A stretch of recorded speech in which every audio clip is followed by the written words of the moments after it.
Ready. महोदय, आज इस समारोह में सम्मिलित होकर मुझे बड़ी प्रसन्नता हो रही है। जब से मैं आपके नगर में पहुंचा हूं, आपने जिस प्रेम और उत्साह के साथ मेरा स्वागत किया है, उसके लिए मैं आपको धन्यवाद देता हूं। मैं जानता हूं कि यह स्वागत किसी व्यक्ति विशेष के लिए नहीं, बल्कि यह देश के प्रति आपके प्रेम का प्रमाण है।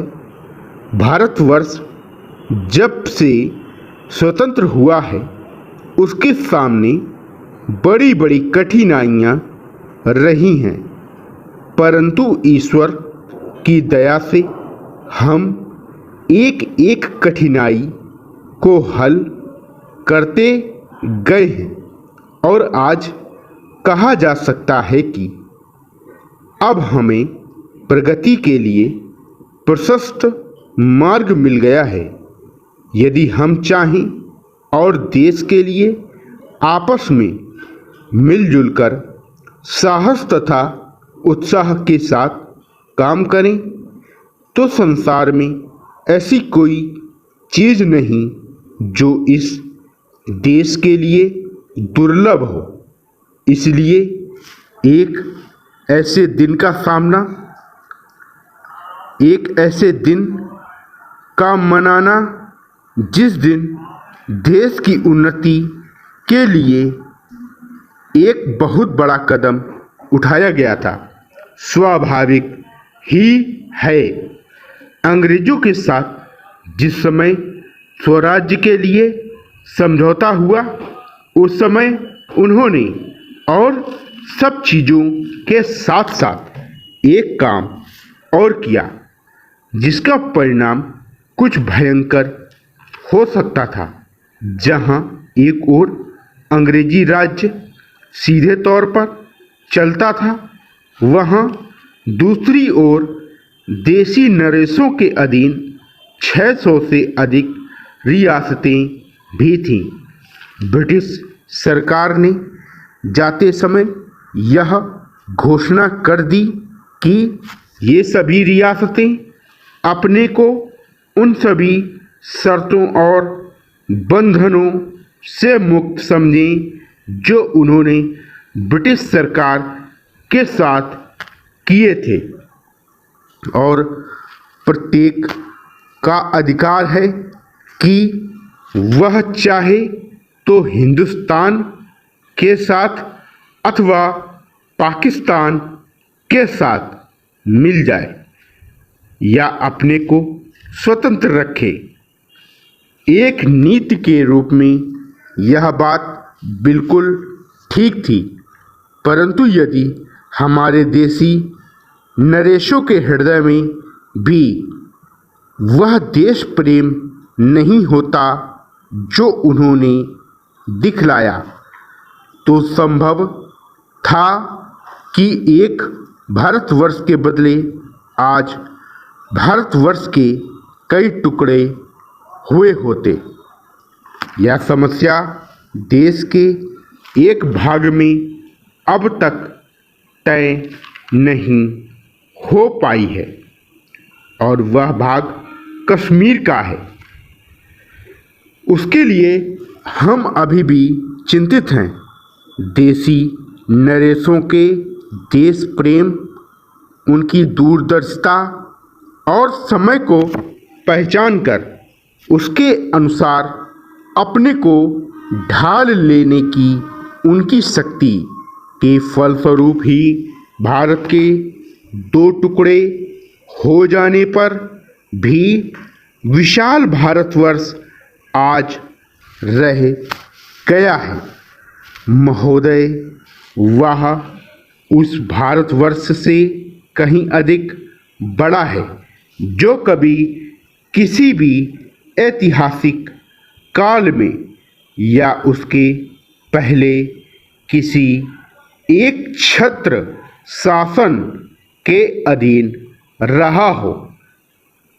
आप जानते हैं कि भारतवर्ष इतना बड़ा देश है, पर संसार के और बड़े बड़े देशों की सैनिक शक्ति के सामने उसकी शक्ति बहुत कम है।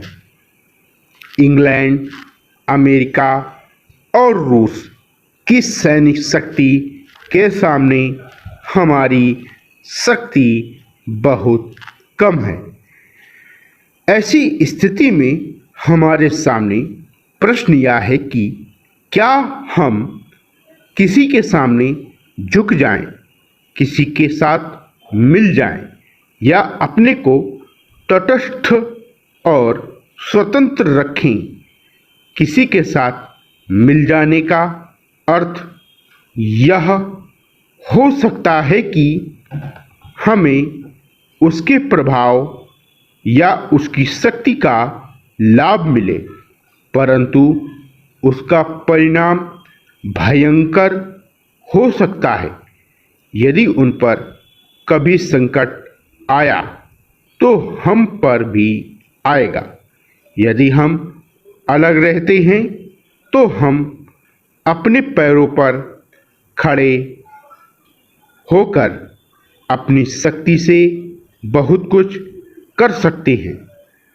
हमारे प्रधानमंत्री ने इस नीति को अपनाया है, और यद्यपि आरंभ में हमारे अपने देश में ही बहुत से लोगों ने इसको नहीं समझा था, पसंद नहीं किया, परंतु आज हम देख रहे हैं कि उसका परिणाम क्या हो रहा है।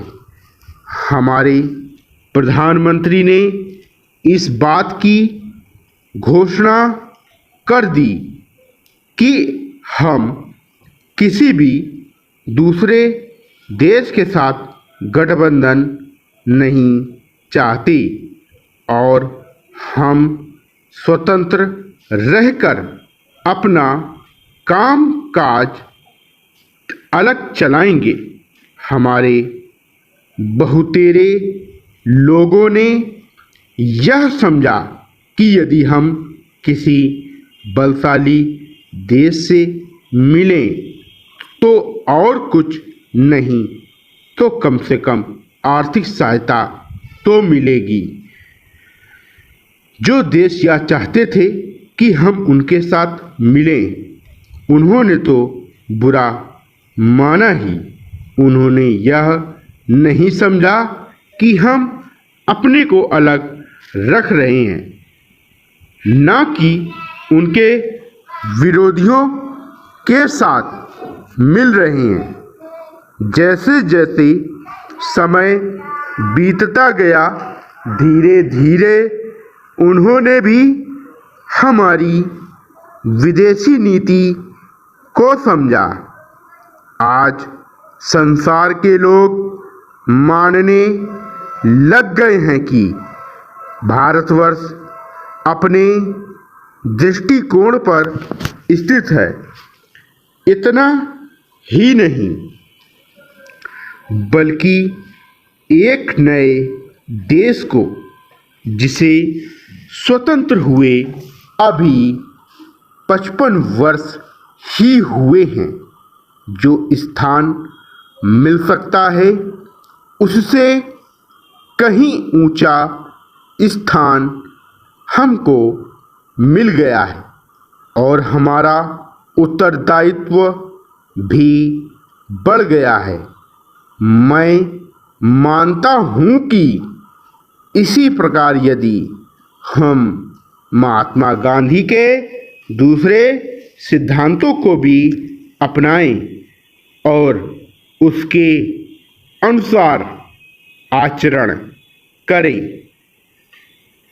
तो इसका संसार पर बहुत प्रभाव पड़ेगा। विराम।